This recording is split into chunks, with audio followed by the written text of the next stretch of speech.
AumSum was sitting quietly on a bench when suddenly a strange sound echoed from his belly. Shocked, he wondered, "Why does our stomach growl?"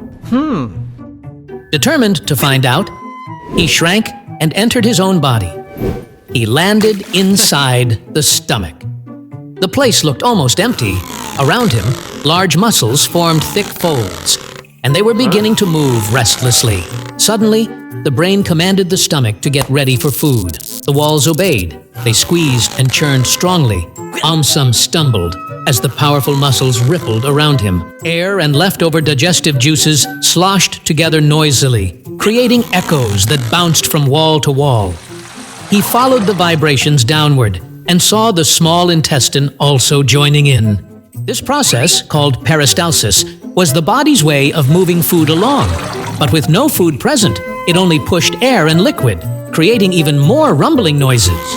AumSum finally understood the reason. The body was basically preparing itself for food.